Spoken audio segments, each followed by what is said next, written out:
Chinese economy has slipped into a deep slump. China is announcing stimulus plans. They are going to really push out a bazooka to get stock prices up. This is the broadest push so far year to date. You can call it a bazooka or not, but nothing seems to be working. What's up, you guys? It's Graham here, and you're not going to believe what just happened. Despite China being on the brink of an economic collapse with a multi-trillion-dollar underwater housing market, threats of being delisted from the US stock exchange, and weakening demand, in the last 30 days, they've experienced one of the strongest stock market rallies in almost a decade, all thanks to a new strategy: the economic reset. That's right, apparently money can solve all of your problems, and even though some analysts believe that this only delays the inevitable, China's latest stimulus package is about to impact every financial market around the world, from real estate to lending to interest rates to even the value of the US dollar. So to break this down, let's discuss exactly what happened, their new economic reset that's resulted in a 20% stock market rally, whether or not this massive stimulus is actually sustainable, and then finally what you could do about this to come out ahead. Although before we start, as usual, if you appreciate videos like this, all I ask for in return is that you hit the like button or subscribe.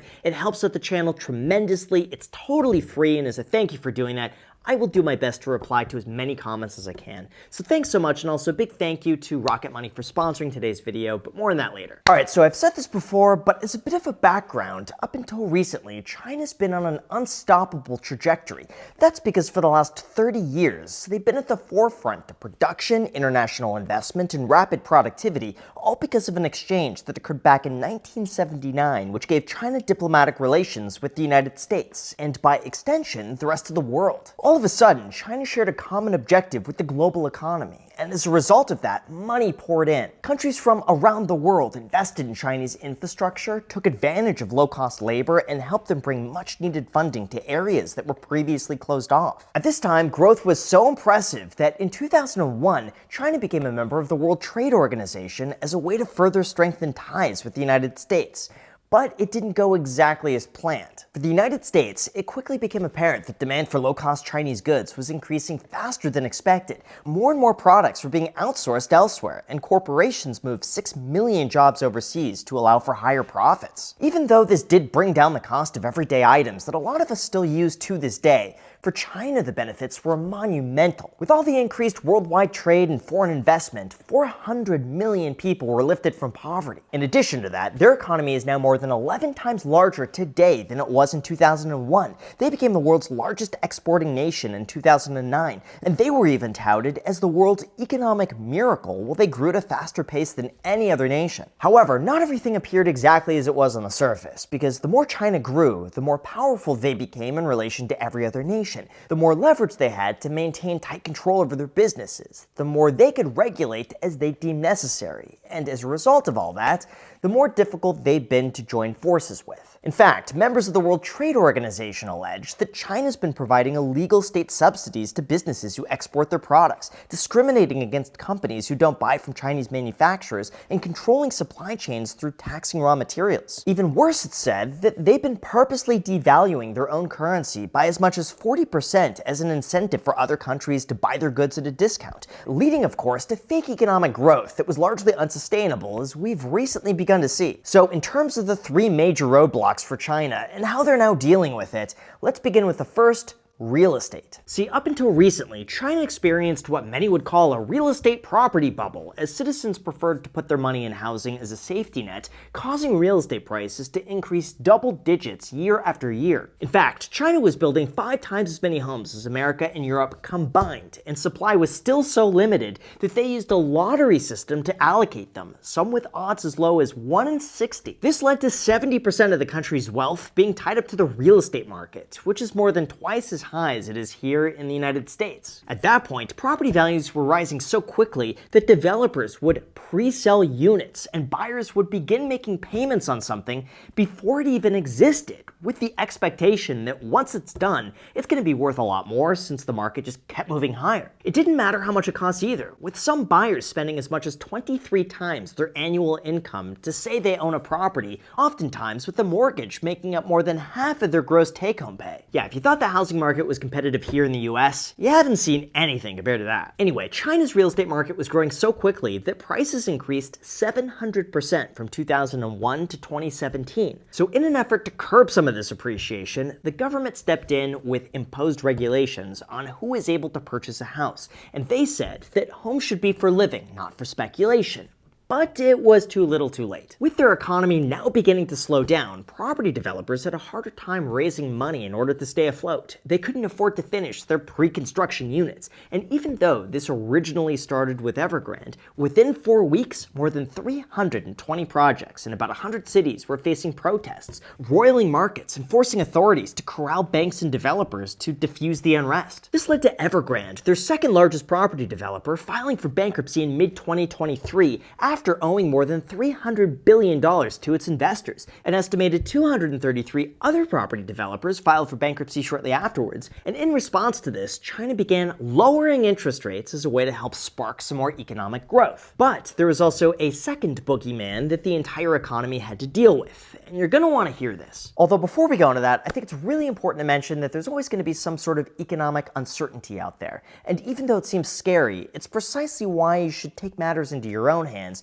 and focus on what you can directly control. Like, did you know that most Americans have absolutely no idea how much money they spend? Or even worse, 84% are spending beyond their means. So if you'd like to find a way to save more money than you ever thought was possible, then our sponsor Rocket Money is there to help. For those unaware, Rocket Money is the personal finance app that lets you lower your bills, cancel subscriptions, and manage your money better all in one place. Like, without exaggeration, I've been using them on a daily basis to keep track of my finances, balance budgets, and track my net worth. And it's also been really helpful to get a high-level overview of my spending, expenses by category, and payment reminders. In addition to that, my favorite feature is that they allow you to safely and securely identify recurring charges and then cancel unwanted subscriptions. All you got to do is connect your accounts, and from there, Rocket Money allows you to cancel them from within the app with just a couple taps. In fact, Rocket Money saves its customers up to $740 a year when you use all of the app's features. And I've used this on numerous occasions to cancel subscriptions that I've just forgot about. Even more impressive, but they also allow you to lower your bills just by uploading a photo and tapping a button.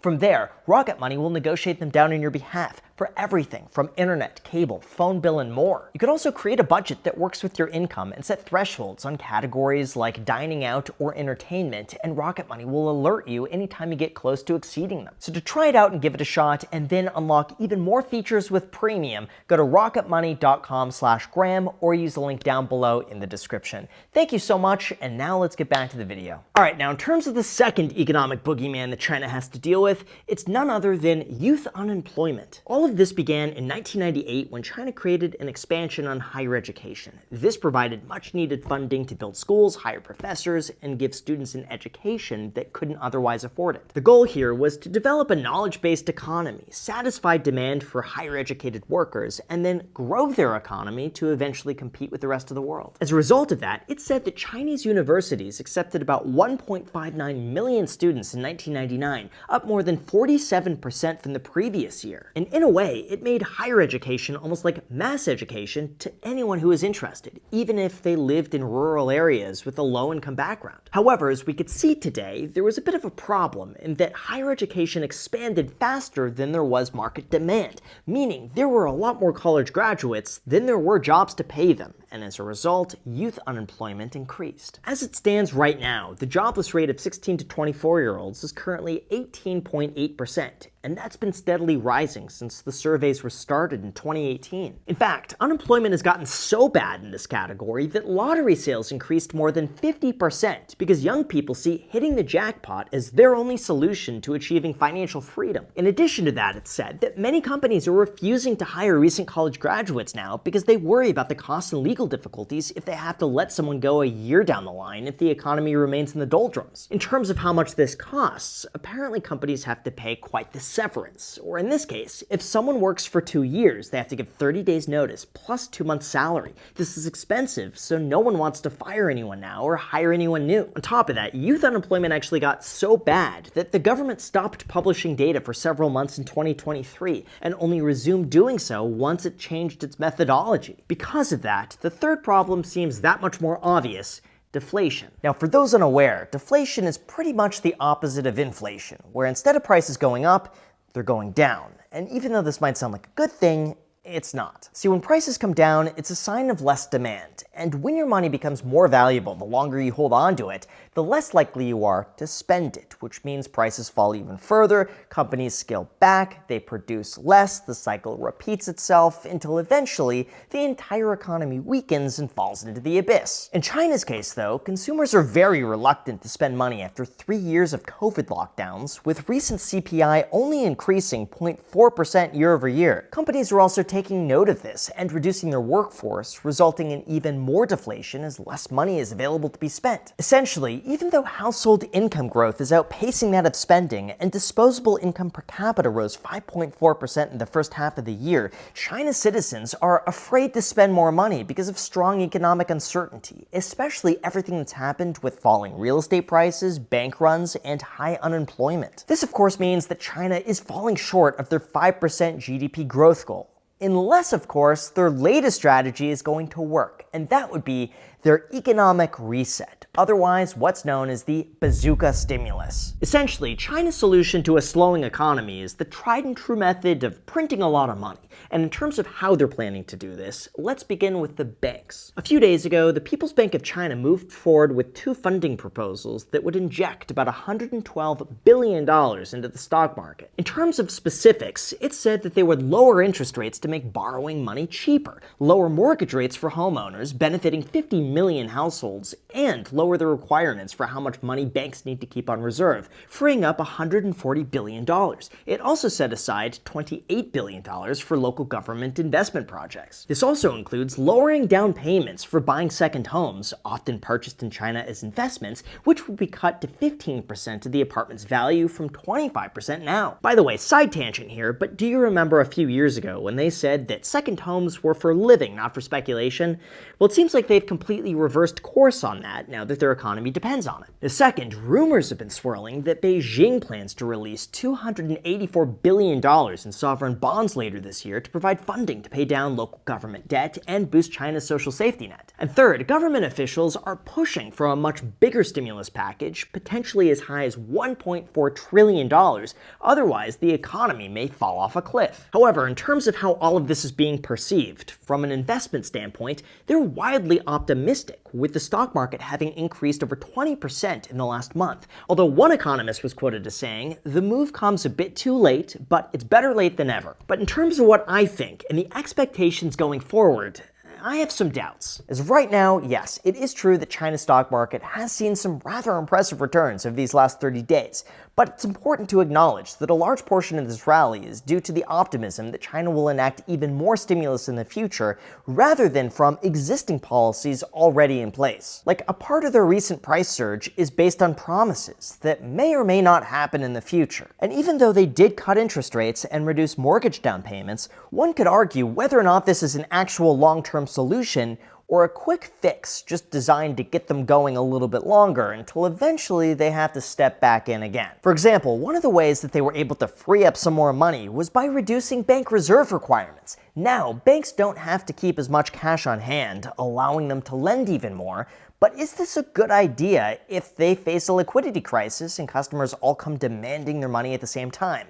Perhaps this is a lot riskier than it seems initially. It's also said that in the coming months, the central bank was ready to make another reserve cut, potentially doubling the extra money available for lending. To me, this is really no different than the economy slowing down, printing more money to get the economy going again, and then kicking the can a little bit further down the road until eventually they're going to have to start the process over again. This is why we've seen reports that China's economy is collapsing for such a long time. Even though everything on the surface seems like a disaster, there's nothing that says they can't just print more money indefinitely. And as long as investors keep buying in for a quick profit, this could last for a very, very long time. Overall, though, I would be cautious about such a rally, and I'd question whether or not the stimulus is a sustainable path to growth long term, or if it's just enough to shore up interest for a temporary improvement. There's still a lot of fundamental issues that will need to be addressed, but as long as they could just throw money at the problem, there's really no telling how long this could go on for. So with that said, thank you so much for watching. Let me know what you think down below in the comments section. As always, hit the like button, subscribe if you haven't done that already. Thank you so much, and until next time.